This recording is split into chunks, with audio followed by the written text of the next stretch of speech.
2024 में अपना 400 पार का लक्ष्य हासिल करने के लिए बीजेपी लगातार दांव पर दांव खेल रही है। पार्टी ने इस चुनाव को जीतने के लिए कई ऐसे फैसले किए हैं जिन्होंने सबको हैरान कर दिया है। पार्टी इस बार करीब 110 से ज्यादा सांसदों का टिकट काट चुकी है। हाल ही में 27 अप्रैल को मौजूदा सांसद पूनम महाजन भी इस लिस्ट में शामिल हो गई हैं। बीजेपी ने मुंबई उत्तर मध्य लोकसभा सीट से उनकी जगह चर्चित वकील उज्जवल देवराव निकम को अपना उम्मीदवार बनाया है। पूनम महाजन 10 साल से इस क्षेत्र से सांसद थी और ऐसा माना जाता है कि उनकी यहां अच्छी पकड़ भी है, लेकिन इस बार बीजेपी ने उज्जवल निकम पर भरोसा जताया है।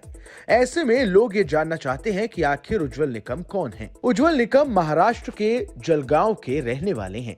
निकम मुंबई आतंकी हमले के मामले में सरकारी वकील थे। निकम 26/11 हमलों के बाद पकड़े गए आतंकवादी अजमल कसाब के मुकदमे जैसे कई महत्वपूर्ण मामलों में विशेष लोक अभियोजक रह चुके हैं।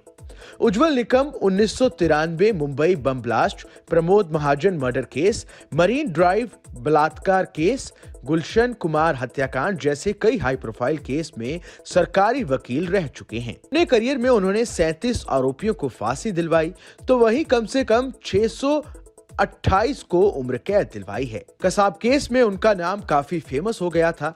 आखिर में मुंबई हमले में शामिल आरोपी अजमल कसाब को भी फांसी हो गई थी। वहीं उज्जवल निकम कसाब केस को लेकर एक कंट्रोवर्सी में भी फंस गए थे। दरअसल उन्होंने खुद इस बात को स्वीकारा था कि उन्होंने अजमल कसाब को लेकर अफवाह फैलाई थी कि वो जेल में बिरयानी की मांग करता है और फिर उसके लिए व्यवस्था भी की जाती है। पुणे की पूर्व पुलिस आयुक्त ने अपनी किताब मैडम कमिश्नर में दावा किया था कि आतंकवादी आमिर अजमल कसाब ने जेल में कभी बिरयानी नहीं मांगी। वहीं 2015 में ही सरकारी वकील उज्जवल निकम ने साफ कर दिया था कि ये बात सच है कि कसाब ने कभी बिरयानी नहीं मांगी और ना ही उसे बिरयानी परोसी गई। केवल लोगों की भावनाओं को उसकी तरफ शिफ्ट होने से रोकने के लिए इस तरह की अफवाह फैलाई गई थी।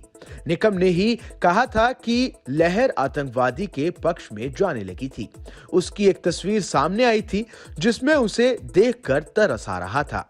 ऐसे में मीडिया में उस तस्वीर की चर्चा होने लगी। कई चैनलों पर कहा जाने लगा कि कसाब को अपनी बहन की याद आ रही है। ऐसे में इस भावनात्मक लहर को रोकने के लिए अफवाह फैला दी गई थी। उज्जवल निकम 2010 में संयुक्त राष्ट्र में आतंकवाद पर विश्व स्तर के सम्मेलन में भी भारत सरकार का प्रतिनिधित्व कर चुके हैं। उन्होंने गैंगस्टर अबू सलेम केस, शक्ति मिल गैंगरेप केस और डेविड हेडली मामले में भी केस लड़ा था। निकम हत्या और आतंकवाद मामलों के विशेषज्ञ माने जाते हैं। इसके चलते ही साल 2016 में उन्हें पद्मश्री से भी सम्मानित किया जा चुका है। इस खबर में बस इतना ही। ये खबर आपको कैसी लगी हमें कमेंट कर जरूर बताएं। देश दुनिया की तमाम बड़ी खबरों के लिए देखते रहें